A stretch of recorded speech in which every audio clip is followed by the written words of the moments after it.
people, he uses different language. He says there will be the righteous and the wicked. It's the righteous then who get the joy of spending eternity with God. Now, what are the righteous?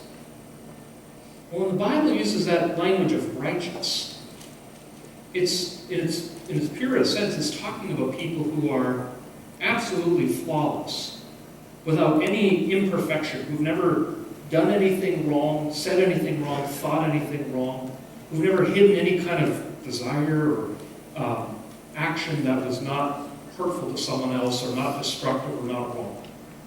In its purest form, the Bible says that a righteous person is a perfect person. Now, apply that to yourself. Put up your hand if you think that you are righteous.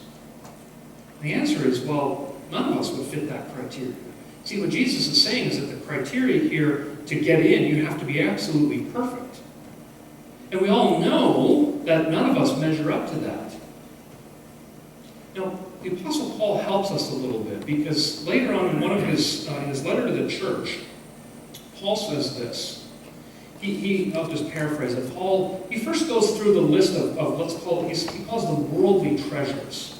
Things that this world holds in esteem, things that this world looks to and says, this is more valuable than anything else. And he lists a few things. He talks about moral superiority.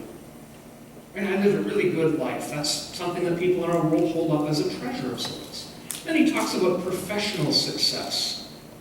His career as a Pharisee. He holds that up and says, some people want to compare themselves to me. I was a professional superstar. And he talks about his education. So some people use their education as their true treasure. And then you know what Paul says? It's in Philippians 3. He says, all those worldly treasures, throw them on the garbage pile. They aren't worth, he uses a more vulgar word, I won't use it here, but Paul says, I'll throw it all on the trash heap.